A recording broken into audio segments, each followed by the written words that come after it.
Welcome everyone to today's critical conversation. I'm so glad you're here with us. And before I dive in, I want to quickly introduce myself. I'm Becca Israel, the Director of Strategic Engagement here at the Nexus Project.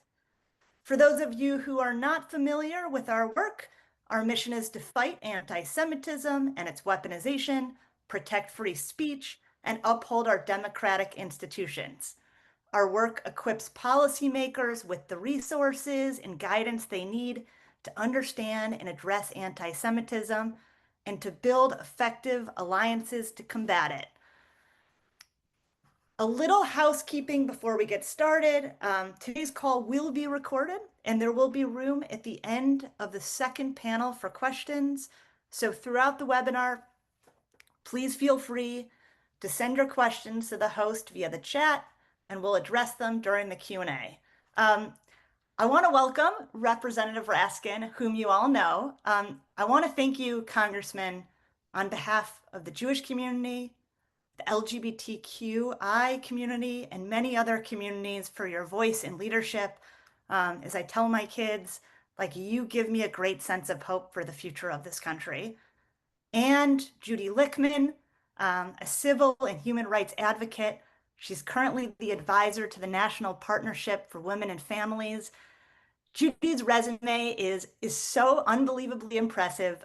Reading it would be a marathon. So I'm just going to say that Judy is a major reason for the passage of the Family and Medical Leave Act, for founding's Emily's List. And I've been admiring Judy since I was 20 years ago, a freshman in college. So with that in mind, I'm going to hand it over to Judy and let's get started.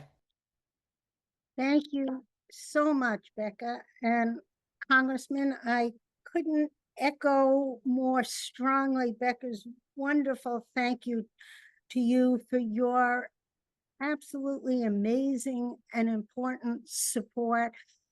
I think you're not thanked enough. And if I could spend the whole time you were with us commending you, I would do that, but I know I can't.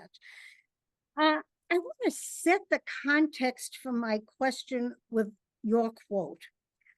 In talking about the Anti-Semitism and Awareness Act, you said, now Trump is weaponizing, distorting, and exploiting the reality of anti-Semitism to attack academic freedom and to try to control private and public universities and the nonprofit sector.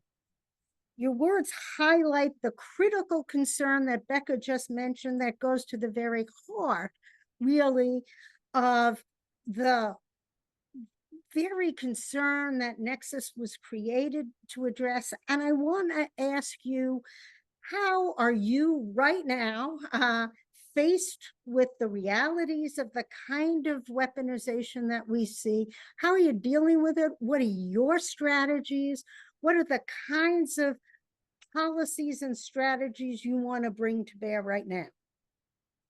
Judy, thank you for your very kind words and your extraordinary work. And Becca, thank you also for what you've said. I am, honored beyond words to be with you. I think that the work that Nexus is doing is completely essential. And I've agreed, I think, with everything I've been able to see that you guys have done. And I believe you're playing an indispensable role. So I'm honored to be in your midst.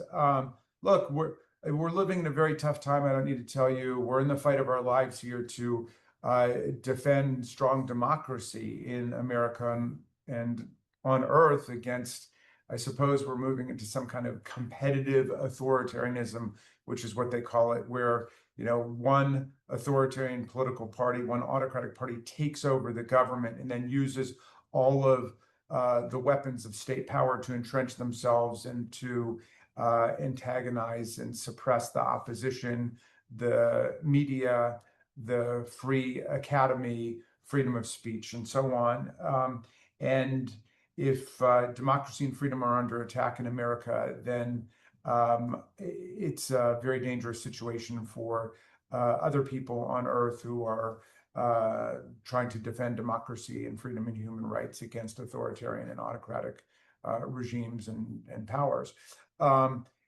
in the midst of that attack, anti-Semitism undoubtedly comes to the fore, just like racism more generally. I mean, anti-Semitism is the pathway to destruction of liberal democracy, and racism plays exactly the same role.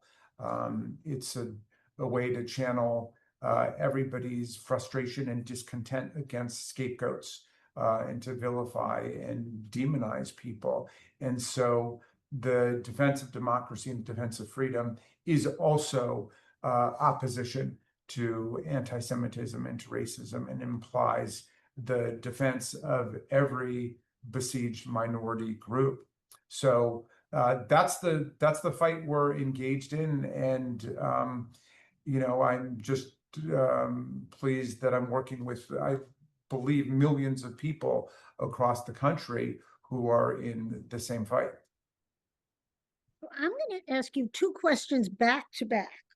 And the first is, what do you see as the warning signs that tell us that maybe I'll call it normal discourse goes into very dangerous territory? And my second question, not unrelated to all of this, really, is what do you need from us? What do you need from people who agree with you for the most part and are out here as strong advocates, as strong as important donors, as influencers? What can we do that makes your job more doable and our joint goal more attainable? Well, on the first question, I actually have a poster that one of my law students, or former law students, brought me from the Holocaust Museum, called The Warning Signs of Fascism, which was put together by a scholar a couple of decades ago. And the conventional things are on there, the destruction of unions and working power, the assault on the free press and the media, attacks on universities and writers and intellectuals, obsessive nationalism, militarism, misogyny. I can't quite see them all from where I am in the room right now, but those are kind of the general social warning signs, and I think everybody's pretty familiar with those. Scapegoating and demonization of Jews and other minorities is also a critical part of the attack on liberal democracy and Enlightenment institutions. It's been an attack on reason for as long as it's existed. That's why anti-Semitism and conspiracy theory are so closely intertwined, because they're an assault on reason and logic and empiricism, facts. Really, it comes up on a daily basis. Take, for example, what everybody is consumed with this week, which is the Epstein files. And of course, Donald Trump and Pam Bondi and Dan Bongino and Kash Patel, all of these people ran for office saying, we've got to release the Epstein tapes. We've got to release the Epstein tapes. There's a huge, massive conspiracy covering up this gigantic sex ring. Now, I, of course, have no problem with releasing the files about Epstein or the tapes. In my party, which I like to think is the party of democracy and reason and freedom and science, we oppose the sexual abuse and exploitation of children, whether it's being done by a powerful guy and his friends, or whether it's being done by a church organization, or it's being done by athletic officials or doctors at Michigan State or Ohio State. We're opposed to that. And the movement, of course, you've been so closely aligned with in your work and career, Judy, the feminist movement, the women's rights movement, has insisted on workplaces and schools and universities being free of sexual harassment and sexual assault. Okay, so far so good. Then, for whatever reason, Donald Trump decides to pull the plug on the commitment to release all the files. Now, he has nourished all of the anxieties and hopes and fever dreams and paranoia of millions of people around this. And suddenly it turns on him.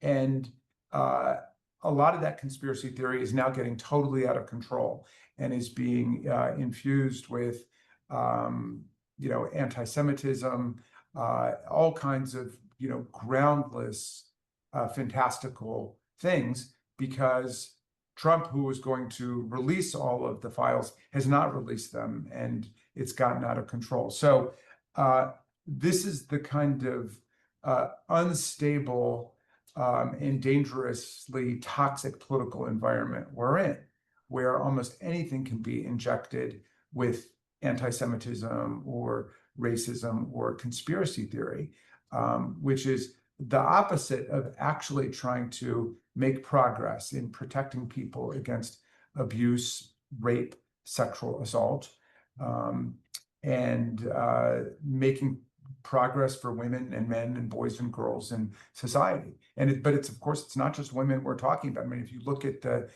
documentary that was made about Ohio State, called Surviving Ohio State, it's about the rape and sexual violation of thousands of young male athletes by a doctor on the team. So, we're fighting for a society where everybody's free of that kind of abuse and violation.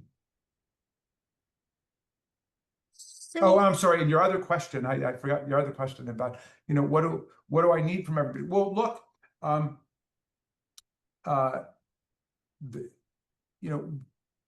because authoritarianism is about a pervasive society-wide assault on all of the values of liberal democracy, everybody can be fighting and must be fighting wherever they are, whether we're talking about at the local level, county level, state level, federal level, whether we're talking about public organizations or private organizations, secular or religious, everybody can be standing up for the values of freedom and democracy. And I'm of the mind that anybody can recognize anti-Semitism or racism or misogyny from a million miles away, and can call it out. And that's not an exercise in political correctness or neo-Puritanism. I mean, people who are fighting for a free liberal democracy know the difference. And so I think we're sort of beyond that point, and we can recognize what the real threats are to the integrity and the safety and the security of Jews in America, African Americans in America, Asian Americans, Hispanic Americans, and there have been attacks on all of these groups. And I think we can, recognize when there are violent threats taking place to people's security. So I hope you don't think I'm asking the same question, but differently, because I think of it as a different question, which is, what are your strategies? And what are you looking to prioritize in dealing with the exact definition of the dangers we're in? The warning you present. I'm very happy to discuss it. I don't want to compromise anybody's 501c3 status or anything, because I'm in the down in the dirt, grubby world of partisan politics, and for me, it's all about winning back the House of Representatives and cutting this reign of terror in half next year. We've seen extraordinary violations of civil rights and civil liberties. We've seen tens of thousands of federal workers being summarily and illegally dismissed from their jobs. There was just another 1,400 people fired at the Department of State on Friday, when the Secretary of State took some time off from his job also as the National Security Advisor, the archivist, the USAID administrator, to go and fire more than 1,000 people, all of whom have had one job and are actually doing it really well. But this is what we are up against. And, my constituents work at NIH, they work at the Agency for International Development, they work at the Food and Drug Administration. I have 55,000 federal workers. My district is in Maryland on the border of Washington, D.C.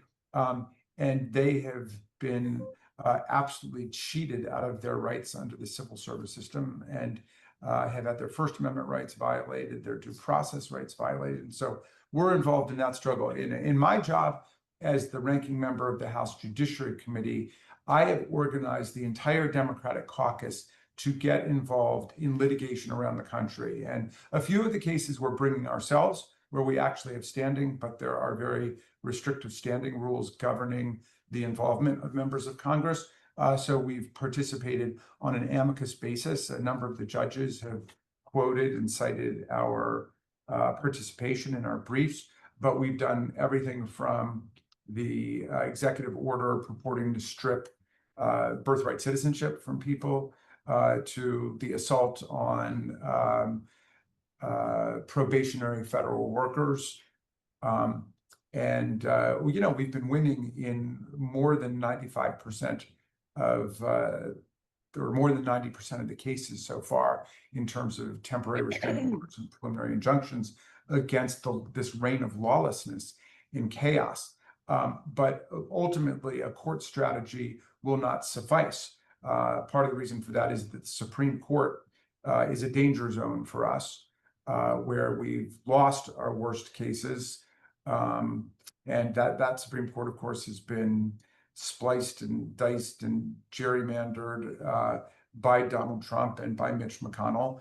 And so we are always fighting uphill there. And then the other reason is that there's a lot of stuff still that Donald Trump can do lawfully to dismantle the government and voting rights and democracy and all of the achievements of democracy, by which I mean Medicaid, Medicare, Social Security, the Affordable Care Act, you name it. I mean, they just stripped 14 million Americans of Medicaid coverage, which is going to be implemented as part of this big wreckage, horrible bill that they passed. They took SNAP nutritional benefits away from tens of millions of people. So they're making us weaker, they're making us sicker, they're making us more polarized and more divided, and they're making the people more and more defenseless against runaway governmental power. And ICE has brought fear and terror to lots of immigrant communities, showing up in unmarked cars with masked officers who perform warrantless arrests against people. And they were flying people out of the country without even a due process hearing. I've got my GOP colleagues saying, well, you're not for due process for guilty people, are you? And I say, yeah, because we don't know if they're guilty until there's been due process. That's why these are the two most beautiful words in the English language. It's due process, which separates our rights and our freedoms from arbitrary galloping state power, which would, clearly just take people out of their homes and off of the streets and send them abroad. And US citizens have been swept up in that, which is a great argument. Even the Supreme Court recognized against these, completely reckless deportations of people to third-party countries. I mean, if somebody says, wait, I'm a citizen, but they don't have an opportunity to go before a neutral, independent magistrate, then how do they ever get to prove even that they're a citizen, much less that they're innocent of any criminal offense? So our strategy basically has been to get into the courts and try to defend the judiciary as much as we can, defend the independence of the judges against both attempts to smear them and threaten them, but also attempts to impeach them, because we have colleagues who want to impeach the judges, including Republican appointed judges like Judge Boasberg, who said, turn the airplanes around. And the president described him as a radical left rogue judge when he was appointed to the bench by President Bush when he first got on it, and was, Justice Kavanaugh's roommate at Yale Law School. So we're going to defend the judiciary. We are going to mobilize with the people to be in the streets. And I was very proud to have spoken in Philadelphia on the No Kings Day, because that was the largest protest in American history. If some of the reports can be credited, 5 or 6 million people around the country, avoiding a direct head-on collision in D.C.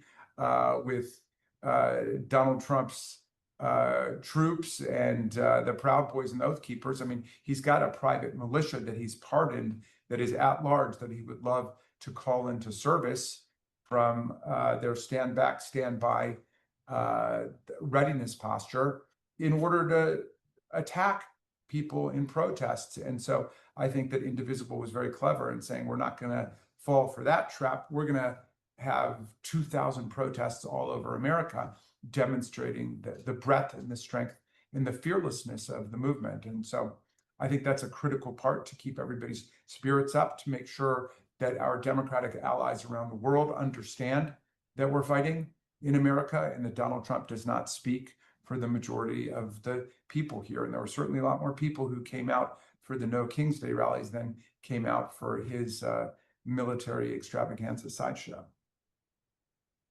Well, I thank you. I know that we've kept you slightly over your commitment and probably smack into your next commitment. I'm going to leave holding due process is the two most beautiful words in the English language, close to my heart. And I cannot thank you enough. Becca thanked you on behalf of all the Jewish people, so I might as well join in and speak as well. So thank you so much. As my congressman and a non-federal employee constituent of yours, I cannot thank you enough. Well, it is an honor to represent you, Judy, and it's an honor to be with all my friends at Nexus. And thank you, Becca, for inviting me. And by saying that about due process, I don't mean to disparage in any way the central importance of free speech, free press, free exercise, no establishment. All of them. The other beautiful values of the Bill of Rights. Everything's under attack right now, but that means we get to wake up every day and go and fight for everything we believe in, and it's an honor to do it with all of you. Thank you again. Thanks for having me. Becca. Wow. That was incredible. And we have more incredible stuff coming up. Now we're moving into the second portion of our program. And with that, I am so excited to introduce Nexus's very own Washington director, Kevin Rachlin, who is a brilliant leader in the advocacy space. And I'm equally as thrilled to welcome Stacy Burdett, who is a highly accomplished public policy strategist who works with policymakers, philanthropies, and other nonprofits on strategies to prevent and respond to anti-Semitism. Before I hand it back over to Judy, I want to just remind everyone that there will, in fact, be a Q&A session after this portion of the panel. So please do send your questions to the host via the chat button on the bottom of the screen, and we will try and address them during the Q&A. And the floor is yours again, Judy. Well, thanks so much. I think without too many preliminaries, I'm going to turn immediately to Stacy. And my first question is probably a home run, but why not?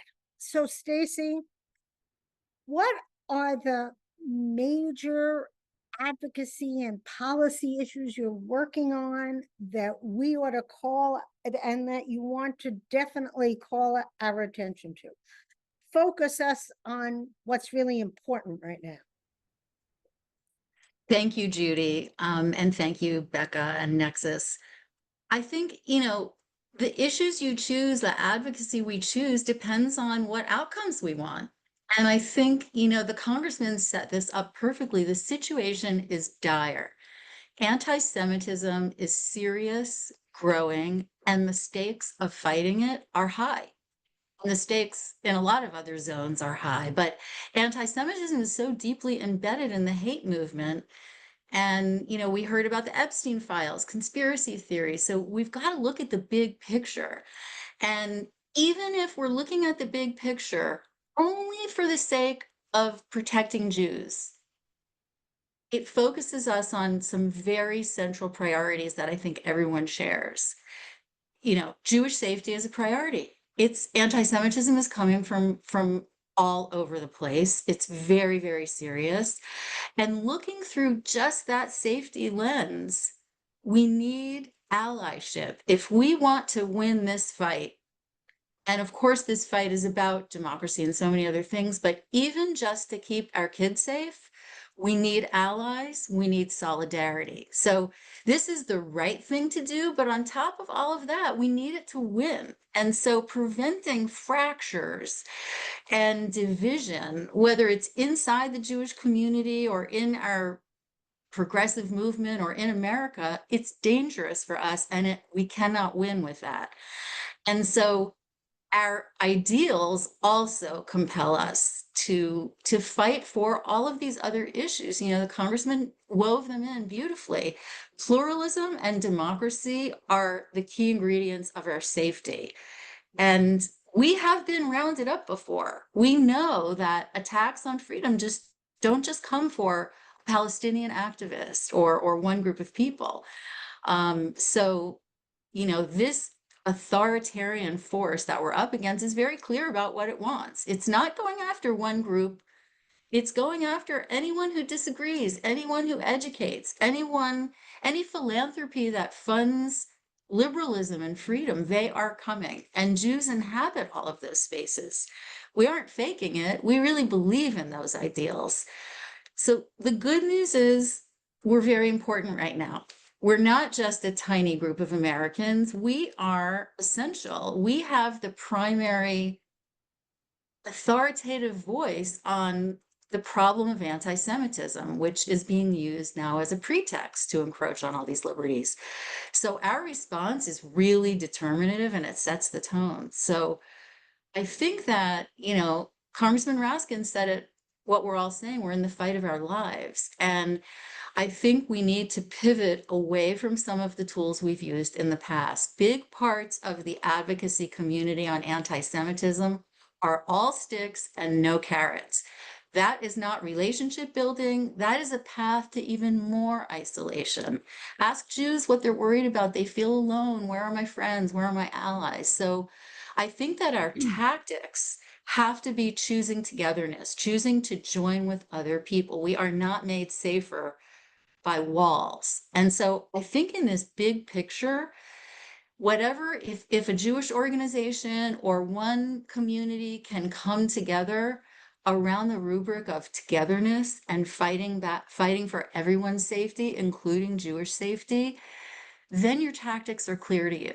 Then you're building coalitions. Then you are prioritizing relationships. So I think winning the safety is also about fighting for the ideals and institutions that have always been important to us and protect us too, but fighting them with other people in the kind of, you know, block of activists and advocacy that Jamie Raskin talked about. But I think we're more than just a block. We're very important because our issue is being used as a weapon, and only we can neutralize it. Well, that's very powerful, Stacy, and I appreciate your answer. I'm going to turn to Kevin to talk some about Nexus and the very central mission of Nexus to address both the outlines of what the congressman presented and what Stacy is just talking about in terms of building democracy and recognizing the allyship. Thank you so much, Judy. And it's always hard to follow Stacy because she comes in with so many good things to say. And as you were talking, Stacy, I'm like jotting down like this is part of our strategy and this is part of our strategy. So it was really, really lovely to hear a lot of that kind of echoed back to me. So one, again, really appreciate hearing you and the congressman speak on this. For us at Nexus, so as Becca talked at the top of the call, you know, we were founded originally kind of as part of an academic institution And we've evolved and grown into to become one of these leading voices in Washington to kind of provide nuance and contextual understanding for anti-Semitism. And we do that in a couple of different ways. When we talk about our theory of change and we talk about the different spaces of influence that we're trying to do, I think, I'm not going to even beat around the bush. I think Stacy outlined it very clearly. The first big thing is coalition building. How do we work with our allies and partners in other spaces to grow a more nuanced and more understanding view of what is and what isn't anti-Semitism, while at the same time ensuring that we are preventing its weaponization, preventing it from eroding democratic values? How are we working to do this? And one of the clearest ways to do that is by partnering with so many different organizations. One of the things I love about Nexus is that we will sit down and talk to whoever it is. Doesn't matter if they agree with us on everything or if they, are even to the left of us or to the right of us. For us, we really believe in sitting down and having those conversations and actually creating the relationships needed to form those coalitions. And we may not agree on everything, but we can agree on core values altogether. So that's kind of one of our first parts of things that we do. The second thing is really engaging the Jewish community. This is something that we really believe in, that there is such, trauma and such anger around this issue. And it's so, I like to say it's white hot at this point that, the moment you talk about anti-Semitism, people immediately tense up. And I do this in conversations all the time when I talk about it. But I think it's, for us, trying to work with, rabbis, educators, communal leaders, different organizations to create the space and give them the understanding and to actually have a real and open and honest conversation about anti-Semitism, what it is, how it's being used, and more importantly, how it's being weaponized against us and not in our interests. And then the third, I would say that probably one of the biggest things that we do is really try to work with people like Congressman Raskin and others on Capitol Hill and in Washington, D.C.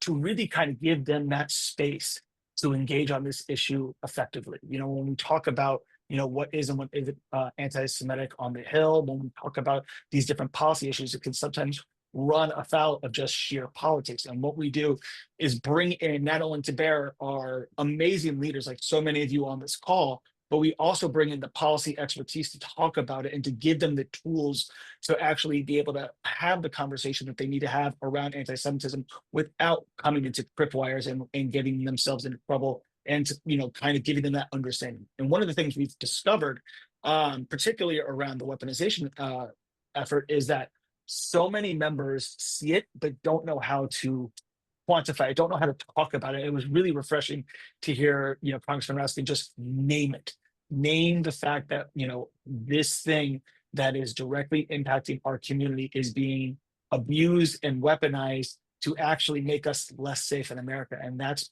one of Nexus's core missions, to actually fight back against that weaponization, that abuse of our pain and our trauma. Thanks, Kevin.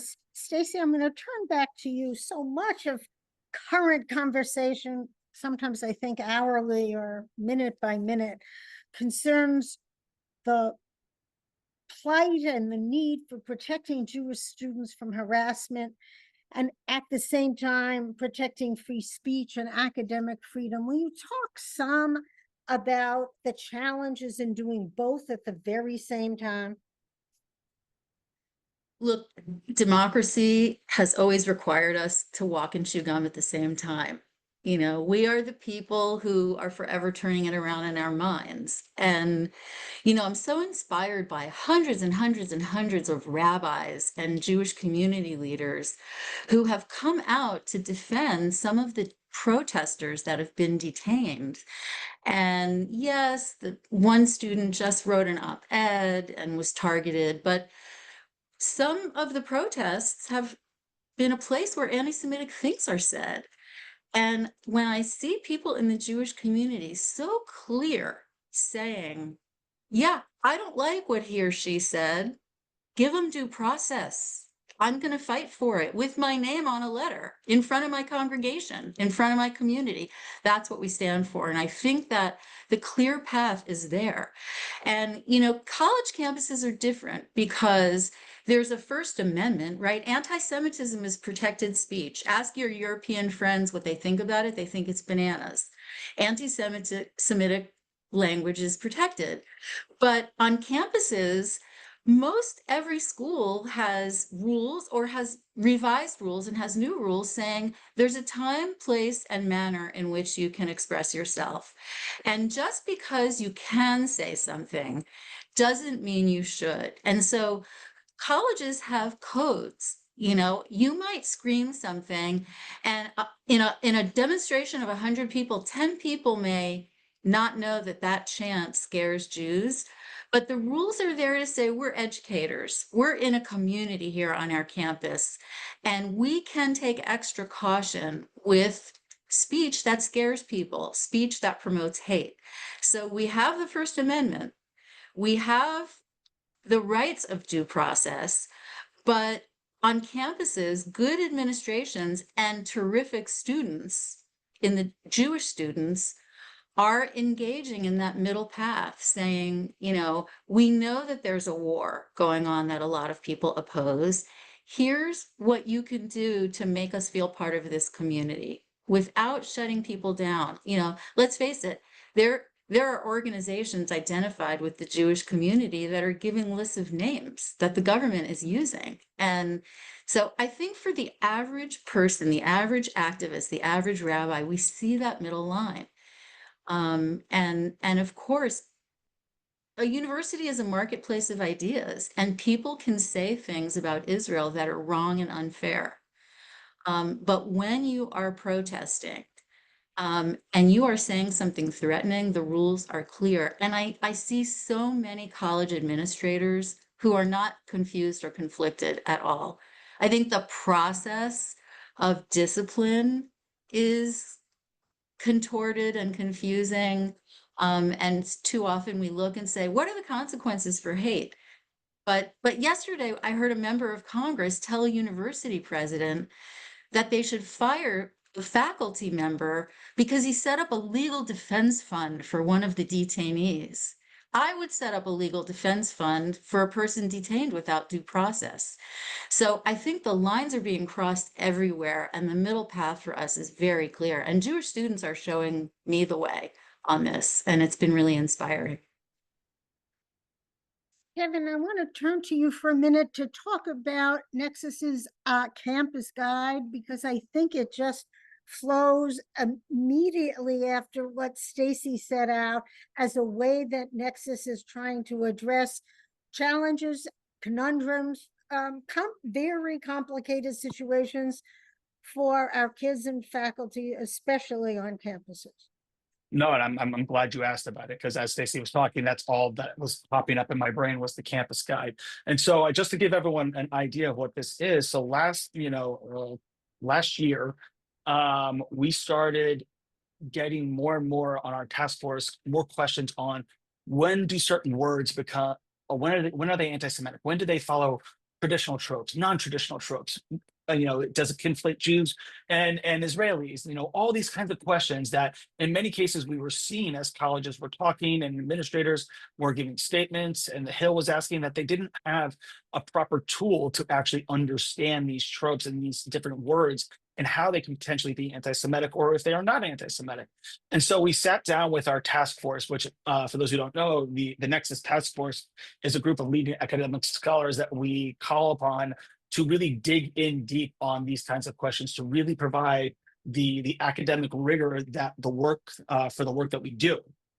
And they came up with this really amazing guide that digs in on key terms: intifada, apartheid, genocide.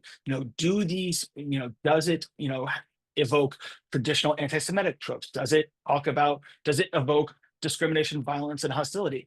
And then does it conflate Jews with Israel? And in many cases, there is real context and nuance and intent and impact that is needed and involved in this. And that's what this guide is designed for. Originally, it was used for, that when we sent it out, it was originally only sent to college presidents, provosts, administrators, that kind of people. But what we found, and what I found actually really exciting, is that the guide itself is a really amazing tool to be used for almost anybody who's trying to understand particularly right now with the charged language that's being thrown out there between Zionist, anti-Zionist, intifada, all these things that are out there that our community is talking about, it really gives it kind of a grounding in an actual venue for people to have a discussion about what is and what isn't anti-Semitic when it evokes these type of things. And so we've started using it. I know I have on Capitol Hill with policymakers, with coalition folks, to really give them that resource. And I don't even say, you should just use this only. For me, it's this will help you as you kind of understand and engage on this type of language. And we found that so many people, when they look at it, when they start to engage with it, are so excited because there's not many resources like this that kind of dig into the old school way of thinking about anti-Semitism and how it evokes discrimination or hostility. And then is there an Israel and a conflation between Israel and Jews component to it, which is more of the newer style of talking about anti-Semitism. So it's a really dynamic document, and I encourage everyone, if you have 10 minutes or 5 minutes, to go to our website and check it out. That's what I was just going to ask you. Is it available on the website? Is that how It to is get it? indeed. Okay. And what we'll do is we in our follow-up to participants, we'll make sure to send it out to everyone. So I want to compress a couple of last questions to you, Kevin. You, Stacy, the congressman, have each warned in very stark and direct language the dangers and the attacks on civil society. How do those attacks not only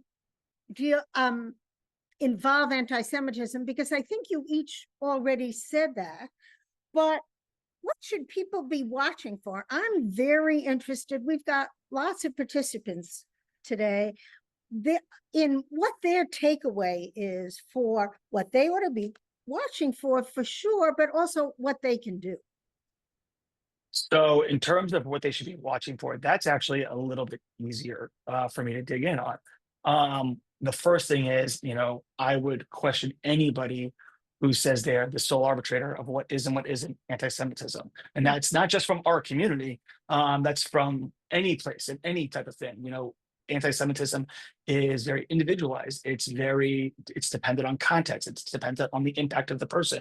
So I'd be very wary of any single organization that claims to speak for the totality of our community. I mean, I could just say this, having worked in the Jewish community for almost 20 years, and Stacy, could probably would back me up on this as well, is that our community doesn't really agree on anything. And to say that we do is just kind of funny. And it's one of the things I love about us, is that we're willing to have these open and honest conversations. So that's the first thing. The second thing I would be wary of is in terms of when people talk about things, be very careful of when people are saying that this is a silver bullet to stop anti-Semitism. So much of what I hear now about legislation on Capitol Hill, and when I talk to different members and staff, is that this thing is the one thing that we need to stop anti-Semitism in America, and it's just simply not true. And I think one of the things that we try to educate people about is that it requires a very robust whole of society approach to actually combat anti-Semitism. You can't just do it, as Stacy said, with a stick and just beating people over and over and over again and calling them anti-Semitic. You have to give them the carrot. You have to meet them where they are and actually educate them and give them the tools to do that as well. And so anything that is kind of being sold as a silver bullet, I would just raise my eyebrows about.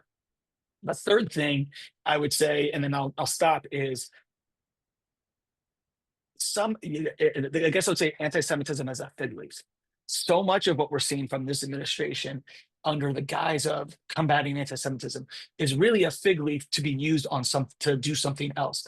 Prime example of this is, earlier this year, the Trump administration utilized one of the definitions of anti-Semitism to basically scour people's social media pages and then deny visas to people for that, on the basis that they were quote unquote anti-Semitic, when the real reason was to just keep people of color and people and immigrants and foreigners out of America. That was the real reason. But utilizing that definition to kind of scour that is really dangerous. Same thing with what Stacy was talking about earlier. Groups like Canary Mission that specifically get or Betar that specifically give lists to the Department of Homeland Security of quote unquote pro-Palestinian activists or anti-Israel or anti-American individuals, all under the guise of protecting Jews, I would question any of that. And that's where people have to be very careful, because in many cases, it can feel like you're being protected. But I would urge people to take it and take it to its logical conclusion of where things are happening and how it's going to impact things. When there was this nonprofit killer bill back last year, that HR 9495, that talked about removing tax status of organizations connected or giving, material support to terrorist organizations face value. That seems very easy and fairly benign. But the moment you scratch and go, wait a minute, we're giving the executive branch unilateral decision to remove tax exempt status for any nonprofit for really without any method or way to rebut that. That's dangerous. That's how we erode civil society, civil rights, and our organizations that protect us. The other parts of our government and the other states of our government that are used to protect us as Americans, and that's really dangerous. So I know Becca is back on, which is my signal to turn to questions and answers. But before I do that, I intuit that Stacy has some just quick concluding remarks. I know she'll be disciplined, but I don't want to cut you off, Stacy. I agree with Kevin about the silver bullet. If defining anti-Semitism made anyone safer, I would tell people to adopt whatever. It's just not the case. Jewish students need empathy. They need understanding. They need to be integrated and safe in their campuses. And that takes understanding, and fighting and threatening people over adopting any one thing, whether it's a definition or a funding cut. Jewish students are telling us now they're not safer. They're not safer with these funding cuts, or some places have a definition. So I want us to listen to them and what's making a difference for them. Well, thank you so much, both of you. I've learned a lot. I hope our participants have as well. And Becca, I'm turning the mic over to you and for the questions and answer time from the participants. Thank you both. Well, thank you all. And I love how subtle the signal is of me just popping up saying Very subtle. the time is up. Okay. So the first question is directed to you, Kevin. And this person wanted to know if you can speak to the specifics and goals of the Esther Project, and specifically, like, how is Nexus working to fight back against Project Esther? And I'm going to give you about 2 minutes here. I will do my best to do this in 2 minutes. So for those who don't know what Project Esther is, Project Esther is I like to call it the addendum to Project 2025, which, for those who don't know what that is a major government-wide policy document created by the very right-wing organization, the Heritage Project. 2025 is designed to kind of give a whole government strategy of how to come in and do kind of what this administration is doing right now. Project Esther is the way that they intend to, quote unquote, fight anti-Semitism. And by that, they are very specific on what it is intended to do. It's really not designed to combat anti-Semitism despite its name. What it's designed to do is erode civil society, erode civil rights and liberties, and to utilize anti-Semitism as a weapon to achieve broader right-wing means. And we know this for a couple of reasons. One, no credible Jewish organization was involved in the drafting of this, and none of them have stood up to support it. Two, going against every bit of data, this document actually ignores and purposely dismisses right-wing anti-Semitism as non-existent. And third, the big thing that they try to talk about is that, the modern left and everybody that's against, these efforts are, quote, pro-Hamas, that they're part of a Hamas support network, and therefore they can be deported, or their liberties can be taken away, or organizations that support these things can be shut down. And that's what Project Esther is designed to do. And it's a blueprint to do that. What we are doing to fight back up against that is, one, call out when the government is actually doing this. And the government has been utilizing this, as I said earlier, just by simply using definitions to help deport people is just one of many examples. But also we're working with our task force to come out with strategies and ways to think about anti-Semitism and to combat this directly. We just released earlier this year a new strategy on how to fight anti-Semitism in the era of Trump, which gives real concrete advice on how to address anti-Semitism and its weaponization. But the other way we do it is, and the final way, and then I'll stop, is really giving people like Congressman Raskin and others out there the ability and the freedom and this in the political space to talk about the weaponization, how Project Esther is being used, because the more it is talked about, the more it is connected, the more people become scared of it, because it is a very, very scary document. And I encourage those, if you have not read it, to at least give it a gander. It is quite an interesting read. Thanks so much, Kevin. The next question is for you, Stacy. What patterns do we see between the erosion of democratic safeguards and the rise of anti-Semitic violence or discrimination? So anti-Semitism is really embedded in white nationalism, the hate movement. But I think that, I look back at page 1 of Holocaust education, and those of us who've I think everyone on this call has delved into those 6 years, and we should have looked about 4 years earlier. But the key to implementing, whether it's a genocide or an authoritarian power grab, is you have to divide society. Why were Jews killed during the Holocaust? Because there were enough people that could just look away or be bystanders. And that was a plan. The entire continent of Europe are not horrible humans. They're not. They never were.